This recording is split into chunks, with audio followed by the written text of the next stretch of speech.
Olá, bem-vindos a mais uma aula do nosso curso. Na aula passada nós vimos dois grupos de plantas, as lignófitas, que são essas plantas capazes de produzir madeira, e as espermatófitas, as plantas que possuem semente. É importante lembrar que tanto as espermatófitas quanto as lignófitas incluem os mesmos grupos de plantas viventes, né? Então, todas as espermatófitas viventes são capazes de produzir madeira e todas as lignófitas viventes também possuem sementes, né? São grupos equivalentes. Nós vimos também um dos grupos que está incluído dentro das espermatófitas e lignófitas, que são as gimnospermas. E hoje nós vamos ver o segundo grupo que pertencem a essas linhagens, né? No caso, as angiospermas ou plantas com flores. Essas plantas, na verdade, elas compõem a grande maior parte da diversidade de plantas terrestres, tá? E, na verdade, de plantas do mundo. Obviamente, existe um gap, uma lacuna de conhecimento em relação a plantas aquáticas, né? A algas, principalmente algas microscópicas, mas do que a gente conhece de fato para a biodiversidade, 90% das plantas são angiospermas. Então, elas têm uma importância muito grande, tanto ecológica quanto alimentar. Então, a maior parte do alimento que nós consumimos provém das angiospermas, né? Então, pense em qualquer planta que você consome, ela é uma angiosperma, de maneira geral. Isso, obviamente, tem uma consequência econômica muito grande, mas que não está restrita à alimentação apenas, né? Então, vários itens que nós usamos são produzidos a partir de angiospermas, sejam eles feitos de madeira, o tecido das nossas roupas, seja se elas forem feitas de algodão, casas também incluem materiais provenientes de angiospermas, né? Então, essas plantas têm uma ampla importância para a sobrevivência de diferentes espécies, para a manutenção dos ambientes naturais e especialmente para a nossa espécie. E dada a sua grande diversidade de espécies, as angiospermas incluem também uma grande diversidade de formas, né? Então a gente tem plantas desde que podem parecer até umas pétalas, como essas litópsis, são plantas que têm apenas duas folhas e aparecem esses seixos nessas pedras que ocorrem em volta delas. Tem plantas que têm essas formas super peculiares, como essas dracenas, essas árvores dragão, e a gente inclui aí coisas também como as palmeiras, super longas, com essas folhas gigantescas no ápice. Também temos plantas que são capazes de viver em ambientes extremos, né? Então essas bromélias aqui que ocorrem em fios são plantas que conseguem sobreviver sem um substrato. Elas simplesmente se prendem nos fios e absorvem aí nutrientes e água a partir do ar, né? Então os poeira que se deposita nas folhas e as gotículas de água que se depositam ali também são absorvidas por essas plantas e elas conseguem se reproduzir nesses ambientes super estranhos. Tem coisas super esquisitas como essa raflés, essa flor é gigantesca, super grande, é enorme, assim, nunca vi uma nova asiática, mas ela é tipo, muito grande. E é uma flor que é de uma espécie que é parasita de raízes de outras angiospermas, né? Então, como você está ali nas matas onde essas plantas ocorrem, elas soltam essas flores que parecem emergir do chão. Na verdade, estão emergindo das raízes que estão sendo parasitadas. E tem também até plantas carnívoras, né? Aqui a gente tem um exemplo de Drosera, que é uma planta carnívora muito comum, multicultivada também. E, obviamente, essa diversidade se reflete na forma dessas flores, né? Então, a gente tem ampla diversidade de diferentes tipos de flores nas angiospermas. As flores não são todas iguais, elas compartilham similaridades, mas também apresentam muitas diferenças que podem estar, às vezes, relacionadas com funções que os seus órgãos exercem. Mas é importante, então, se a gente vai estudar a diversidade dessas flores, entender o que elas são, né? O que são esses órgãos. Então, elas não são nada mais, nada menos do que um eixo determinado, ou seja, um ramo, um galho, que tem um crescimento limitado e que vai produzir apenas alguns órgãos. E esses órgãos, de maneira geral, são modificações de folhas. Né? Nas plantas, praticamente todos os órgãos delas são folhas em diferentes formas. Então, no caso aqui da flor, a gente tem esse eixo que vai produzir estruturas estéreis, que são as sépalas e as pétalas, e estruturas férteis, que são os estames e os carpelos. E, obviamente, né? Então, nessas estruturas férteis, a gente vai ter a produção de algumas estruturas reprodutivas, enquanto as estruturas estéreis vão servir para proteção ou atração de polinizadores e algumas outras funções. O conjunto de cálice e corola nós damos o nome de perianto, né? Essas partes estéreis das flores nós chamamos de perianto. E dentro do cálice existem diferentes partes, que são as sépalas. Então, cada uma dessas folhas que compõem o cálice, essas folhas modificadas, são sépalas. E as pétalas compõem a corola. Normalmente, a gente vê nas flores o número de sépalas sendo igual ao número de pétalas. Tá? Então, se você tem uma flor com 5 pétalas, elas vão ter normalmente 5 sépalas também. No caso do hibisco aqui, vocês podem ignorar essas estruturas aqui embaixo, que não são sépalas, tá? Olhar só para essas estruturas em verde maiores, que são o cálice, vão ser sempre 5 no hibisco, e as pétalas super chamativas, avermelhadas, rosadas, diferentes cores, que são também em número de 5. Uma coisa que pode acontecer com as pétalas e as sépalas, geralmente elas são livres, né? Ou em muitos casos elas são livres, mas elas podem ser soldadas formando um tubo, né? Que é o caso aqui dessa flor de salvínia, que é do mesmo gênero da sálvia. Tá? Então aqui a gente tem um cálice, essas estruturas roxas escuras, que formam um tubo. E a gente tem lobos aqui no ápice desse tubo que são equivalentes às pétalas, às sépalas que compõem ele. A mesma coisa para a corola, né? Essas flores aqui têm a corola também formando um tubo dentro da qual vão estar escondidas aí os estames e o carpelo. Pode acontecer também a gente ter flores com um número de partes reduzido, tá? Nem sempre elas são em mesmo número. No caso aqui desse exemplo em Schwarza, a corola apresenta uma única pétala. Normalmente, em outros gêneros relacionados a essa planta, que a gente pode ver 5 pétalas, mas aqui nesse gênero temos apenas uma pétala. Isso pode afetar também o número de sépalas, tá? Nem sempre esses números vão ser similares. E também temos casos em que algumas estruturas das flores são ausentes. Isso é comum ocorrer no perianto, então aqui nesse exemplo com o aristoloque, ou papo de peru, essas plantas não têm corola. Toda essa estrutura aqui, que forma um tubo e que é atrativa principalmente para moscas, né? Notem como ela parece uma carne, assim, né? Tem essas estruturas vináceas com umas gorduras aqui entremeadas, né? Lembra uma carne, ela emite um aroma que é meio ruim, assim, e atrativo para as moscas. Essa estrutura é formada apenas pelo cálice, tá? Então, assim, pode variar. A gente tem outras plantas em que você não vai ter o cálice e vai ter apenas a corola. Uma outra coisa interessante é que você pode ter flores também, plantas que têm algumas flores só com partes masculinas, outras flores só com partes femininas, e até plantas diferentes que vão ser ou só masculinas e femininas, né? Então, não é necessário que as partes das plantas estejam todas presentes numa flor, né? Então, quando a gente pensa no cálice, na corola, nos estames e no carpelo, é uma flor completa, hermafrodita, que na verdade é muito comum, mas podem haver variações aí na presença desses órgãos.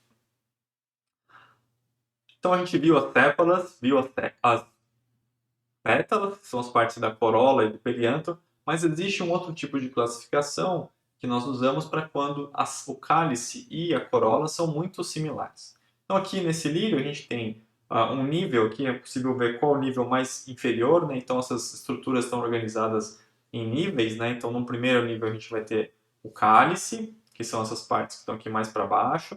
No segundo nível a gente vai ter as pétalas ou a corola. No terceiro nível os estames e depois o gineceu mais acima. E aqui o que a gente tem é que tanto o cálice como a corola apresentam uma forma e coloração que é predominantemente similar, né? Então, notem, é possível identificar quem é o cálice e a corola pela inserção das suas partes, mas de maneira geral eles são muito parecidos, né? Então a gente dá o nome a essas partes de tépalas, que é quando não há uma diferenciação muito clara entre cálice e corola. A mesma coisa aqui nessa orquídea, né? Então a gente tem diferentes tépalas, embora uma delas seja super diferenciada das demais, As outras, as restantes, são bem parecidas, né? Então essas 4 aqui são bem parecidas, a gente não consegue distinguir tão claramente quem faz parte do cálice e quem faz parte da corola. E o número de partes, né, eu já comentei antes que eles podem ser reduzidos, mas eles também variam em diferentes grupos de plantas. Então a gente tem plantas que podem ter 2 pétalas e 2 sépalas, até plantas que podem ter 5 sépalas e 5 pétalas, por exemplo. Esses são os números mais comuns, né? Ocorrem várias formas diferentes nas plantas, principalmente em plantas cultivadas. Então, se você olhar uma rosa, tem dezenas de pétalas ali. Esse é um contexto já que é uma aberração que foi produzida por cultivo, né? Então é um contexto artificial. Mas, naturalmente, esses números de partes do perianto variam principalmente entre 2 e 5. Aqui um exemplo, a gente tem então 3 partes nessas plantas, 3 partes no cálice, 3 partes na corola desses lírios. Aqui um outro exemplo em que nós temos mais do que 5 partes no perianto. Então aqui na ninféia nós temos 4 partes no cálice e a corola apresenta número variado, que pode ser que é muito maior do que 4. Tá? Então a gente tem 4 no primeiro nível, depois esse número varia para 6 e para 8. Então sim, pode ter múltiplas partes também na corola. Isso é um exemplo de planta que não é cultivada. Tá? Isso é um exemplo natural de como a gente pode ter essa polimeria aí nas plantas. Muito bem, então nós vimos aqui essas estruturas estéreis das flores, o cálice e a corola. Nesse esquema aqui dá para ver aquilo que eu comentei antes sobre essa posição que é em diferentes níveis. Então, no primeiro nível a gente tem o cálice, no segundo nível a corola, no terceiro nível tem os estames e no quarto nível a gente pode ter o carpelo. Né? Então, assim, existe um outro contexto em que essas estruturas não vão estar dispostas em ciclos ou em níveis, mas a gente vai ver isso um pouquinho rapidamente, talvez daqui a pouco, mas principalmente na próxima aula. Então, dado que a gente já viu o cálice e a corola, vamos passar para essas estruturas férteis, que são os estames e o carpelo. Os estames não são nada mais nada menos do que microesporofilos supermodificados. Né? Lembrando que os microesporofilos são essas folhas que possuem esporângios e no contexto aí das espermatófitas que vão produzir grãos de pólen, né? Vão dar origem a esporos que já se diferenciam em gametófitos imaturos. Gametófitos ficam presos dentro da parede do esporo e passam a ser então os grãos de pólen. E esse esporofilo aqui, esse microesporofilo, ele é diferenciado em algumas partes. A parte mais alongada dele, que está conectada no eixo floral, é o filete, que no ápice vai possuir uma antera. E essa estrutura antera tem 2 tecas, essas 2 salsichinhas aqui. E dentro dessas tecas é que vão ser produzidos os grãos de pólen. A todo o conjunto de estames de uma única flor, não de uma planta, né, de uma única flor, a gente pode ter plantas que têm só um estame, mas isso é mais raro. A maioria delas tem vários estames, e esses vários estames nós damos o nome de androceu. Tá? O conjunto de estames de uma flor é um androceu. Cada estame é composto por uma antera, que tem 2 tecas, e se localiza no ápice de um filete. Se a gente olhar para um corte transversal de um estame que passa pela região das anteras e que também ainda mais próxima do filete, da base, né? Que geralmente está preso no meio da antera. A gente olhar aqui, esse aqui está um pouco mais para a base, né? A gente pode estar preso aqui no meio. Em alguns casos está preso bem embaixo, mas isso é mais fácil. Então está entre o meio e uma parte um pouco acima da base. Fazer um corte transversal nessa região aqui, o que a gente vai ver é isso.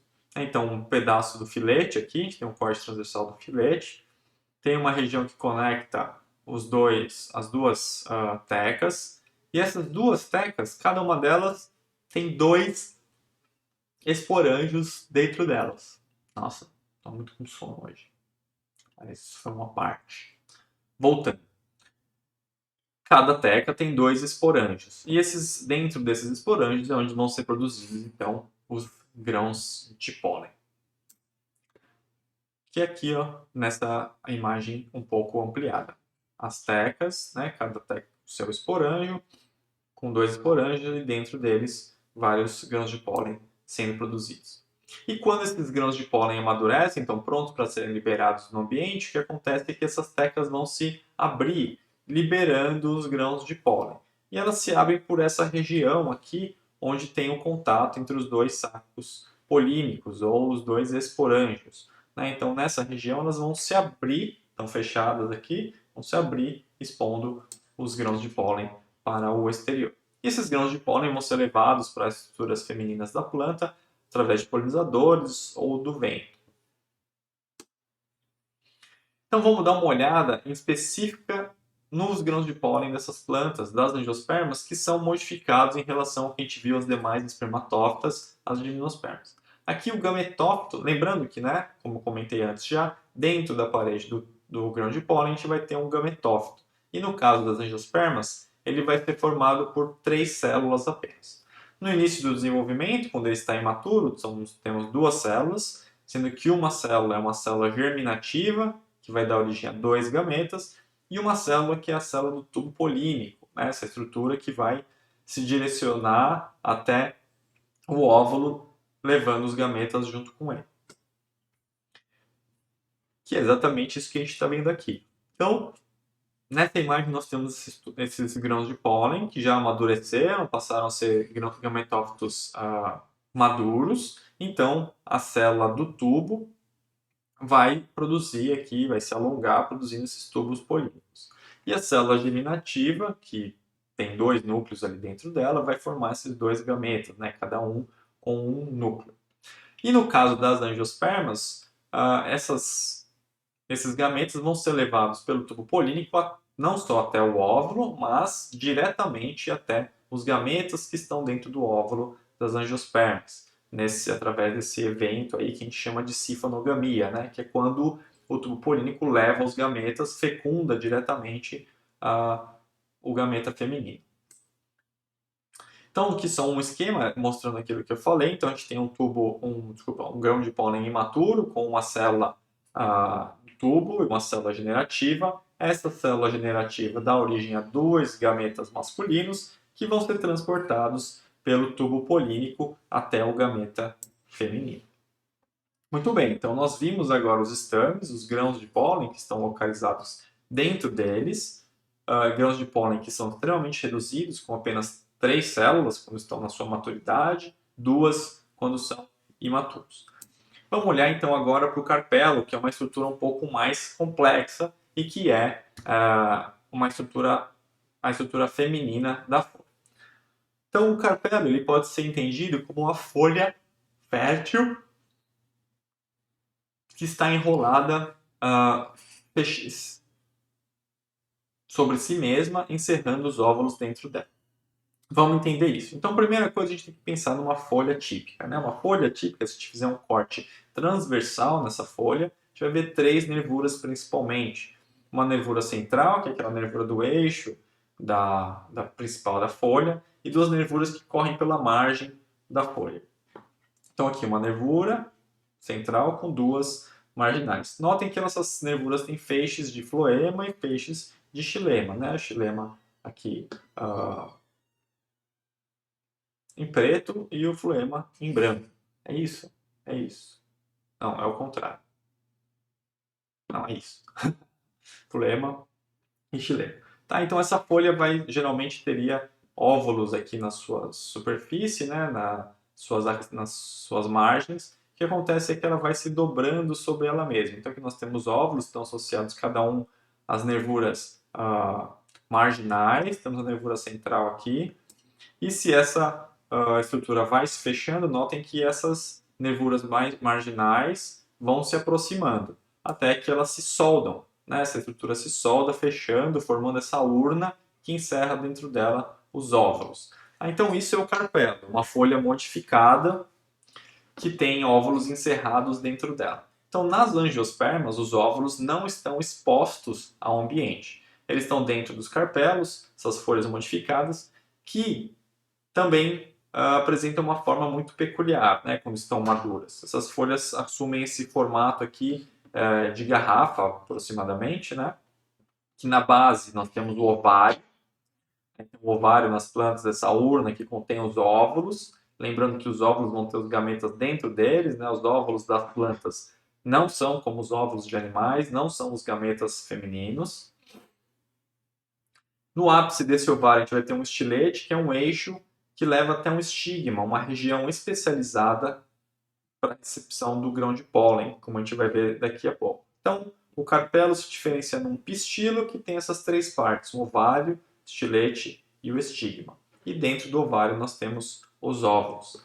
Notem aqui nesse corte transversal que a gente tem então essa margem aqui do ovário com as três nervuras, a central e as duas marginais, os óvulos dentro dele, e aqui dentro nós temos uma área que não vai estar não vai conter nada, né? Que nós damos o nome de lóculo. É um espaço vazio, às vezes pode estar preenchido por algum tipo de tecido, mas ele está onde estão depositados os óvulos, né? Eles estão ocupando esse espaço dentro do ovário. Então vamos olhar com mais detalhe o que é esse pistilo ou esse carpelo. Então aqui um exemplo de uma planta, que nós temos um eixo aqui que porta esse ovário. Dentro dele nós vamos ter os óvulos. No ápice do ovário nós temos o estilete e no ápice do estilete um estigma. As plantas elas podem ter apenas um ovário, apenas um pistilo, como nesta imagem, ou vários pistilos, como no caso do morango. Então aqui isso aqui é uma flor de morango, para quem nunca viu. Ela tem 5 sépalas, 5 pétalas, vários estames. E cada pontinho desse aqui, né, que a gente está vendo, numa vista superior ou numa vista lateral, são referentes a diferentes pistilos. Então a gente está vendo o ápice dos pistilos que vai se configurar na forma de um estigma. Então cada um desses pontinhos é um pistilo em uma flor. Então o conjunto de pistilos das flores a gente dá o nome de gineceu. Da mesma maneira que o conjunto de estames é o androceu, o conjunto de pistilos ou de carpelos é o gineceu, certo? E ele pode ter apenas um elemento, um gineceu que vai ter só um pistilo, ou pode ter múltiplos, como a gente está vendo aqui no caso do morango. Aqui um outro exemplo de uma outra espécie de magnólia, em que a gente tem as pétalas aqui na corola, tem uns estames, essas estruturas rosas são os estames, e aqui no ápice nós temos vários pistilos distribuídos ao longo de um eixo central. Então, dá para a gente ver aqui um ovário na base, com um pequeno estilete e o estigma no ápice. Então, essas plantas têm múltiplos pistilos no seu gineceu.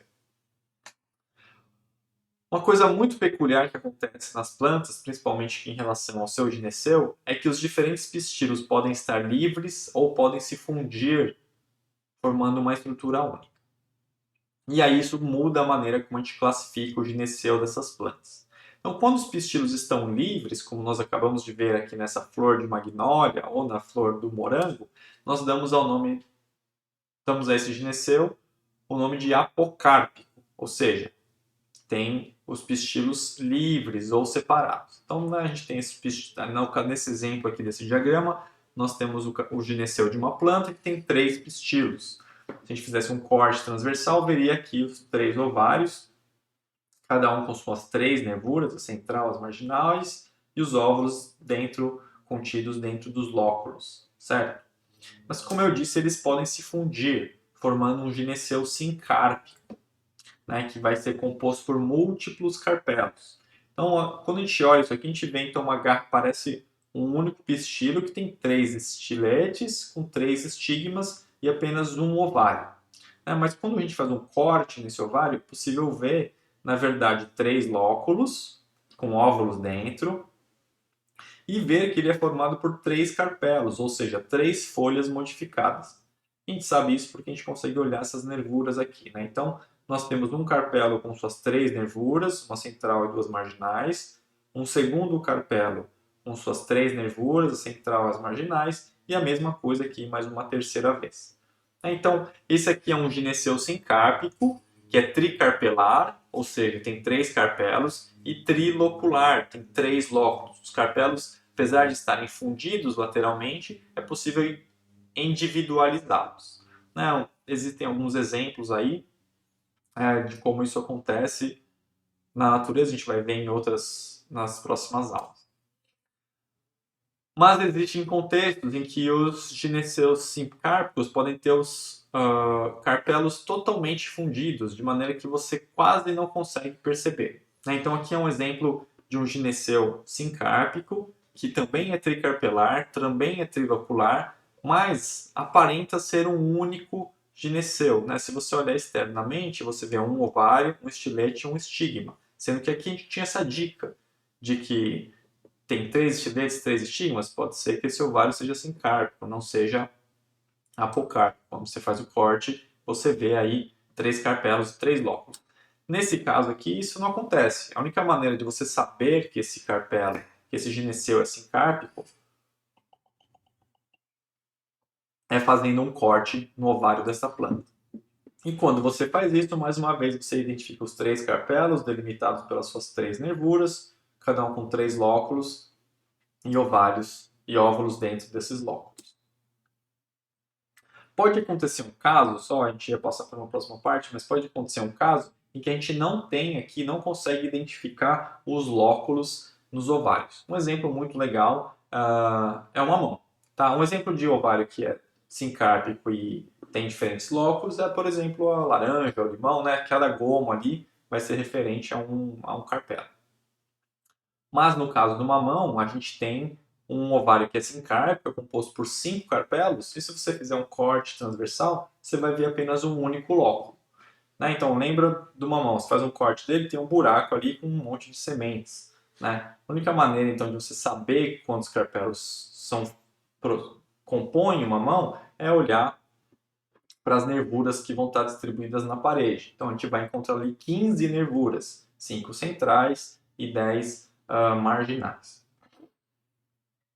Legal, então entendemos aí como que são os gineceus, entendemos que eles podem ser fundidos ou podem ser separados. Vamos olhar então as outras estruturas aqui dessas plantas, começando pelo estigma. Né? O estigma, então, é essa região que está no ápice dos estiletes e que eu comentei anteriormente, que é a região responsável pela recepção dos grãos de pólen. Então, ela consegue aderir os grãos de pólen aqui nela e prover aos grãos de pólen a indicação de que eles podem emitir os seus tubos polínicos. Inclusive, né, oferece açúcares para que esses tubos possam se esticar, se alimentar e produzir, levar os gametas para fecundar essas plantas. Como eu disse, esses estiletes aqui esses estigmas vão estar no ápice de estiletes, que são essas estruturas alongadas que conectam o estigma, a região onde o grão de pólen chega, até o ovário onde estão os óvulos. E por dentro desses estiletes que vão crescer os tubos polínicos. Né? Então, nessa imagem aqui, tem essa luminosidade, né? Esqueci, fluorescência, a gente vê cada um dos grãos de pólen que chegaram no estigma dessa planta e eles estão aqui emitindo seus tubos polínicos através do estilete. E os tubos polínicos vão se direcionar até os óvulos, onde eles vão fecundar os gametas que estão dentro dos óvulos por cifonogamia. Né? Então notem aqui, isso aqui é uma imagem dentro de um óvulo, já a gente tem vários tubos polínicos aqui que foram descendo pelo estilete, depois desceram pelos óvulos, pelos ovários e se conectam a cada um deles a um óvulo. O óvulo das angiospermas é muito similar ao óvulo das gimnospermas, mas também apresenta diversas diferenças. A principal similaridade é que ele, da mesma maneira que os óvulos das gimnospermas, das demais espermatófitas, é composto por um gametófito feminino que está envolto por tecidos do esporófito, né, por tegumento. No caso das gimnospermas, esses óvulos são compostos por um tegumento apenas. E no caso das angiospermas, por 2 tegumentos. Ignore esse integumentos aqui, isso aqui foi um erro que eu fiz por conta do inglês, tá? Mas, enfim, são tegumentos, não integumentos. Nas angiospermas, é importante você saber que temos 2 camadas de tecido do esporófito que circundam o gametófito feminino. E elas, da mesma maneira, vão ter aqui no ápice uma micrópila, um orifício, que é por onde vão entrar os tubos polínicos. Então, notem uma grande diferença entre as angiospermas e as gimnospermas. A gente viu que nas gimnospermas o grão de pólen entra através da micrópila. Aqui nas angiospermas o que vai acontecer é que o grão de pólen vai ficar lá no estigma, ele vai emitir o seu tubo polínico através do estilete, chegando até o ovário, e esse tubo polínico que vai entrar através da micrópila para fecundar o gameta feminino, que vai ser produzido pelo gametófito. E esse gametófito, da mesma maneira que o feminino, da mesma maneira que o gametófito masculino, vai ser extremamente reduzido nas angiospermas. Então aqui ele vai ser composto por poucas células, tá? Então a gente tem aqui esse esquema que mostra os dois tegumentos envolvendo aqui o tecido do esporângio que vai produzir um único esporo. Esse esporo vai se diferenciar, vai se maturar num gametófito feminino, né? Então, só que é um gametófito que tem poucas células. Então, ele vai ter 1, 2, 3, 4, 5, 6, 7 células, na verdade, né? Eu coloquei 8 células, mas era para ter escrito 8 núcleos aqui. Porque uma dessas células vai ter 2 núcleos. Essa célula, ao invés de se dividir em duas, permanece com 2 núcleos dentro dela. Então, são 3 células, sendo que uma delas é um gameta, fica aqui próximo à micrópila. A gente não tem arquegônios nos gametófitos das angiospermas. O gameta vai ser produzido diretamente pelo gametófito, vai ser uma das células do gametófito. Tem 3 células aqui opostas à micrópila, você não precisa se preocupar muito com elas. E tem essa grande célula central com 2 núcleos. Essa é uma célula muito importante no contexto das angiospermas. Então, só recapitulando, né, a gente tem esses tecidos que vão produzir um esporo dentro deles. Esse esporo vai dar origem a um gametófito feminino dentro dos tecidos, dos tegumentos desse óvulo aqui das angiospermas. E olha só que interessante, eu comentei que o tubo polínico aqui nas angiospermas vai chegar à micrópila para fecundar o gameta feminino, certo? Mas acontece que aqui vai acontecer uma dupla fecundação. Então, lembra que o gametófito masculino, o grão de pólen, tem uma célula, que é a célula do tubo, e mais 2 gametas masculinos. Então, essa célula do tubo vai se alongar, chegar até a micrópila, onde ela vai liberar esses dois gametas masculinos. Um gameta masculino vai fecundar o gameta feminino, formando um zigoto, uma mini planta, e o segundo gameta vai fecundar essa célula central aqui, que tinha 2 núcleos, formando agora uma célula com 3 núcleos, com 3 conjuntos de cromossomo, uma célula 3N. Aí a gente dá o nome, essa célula triploide aqui, vai formar um tecido que a gente dá o nome de endosperma.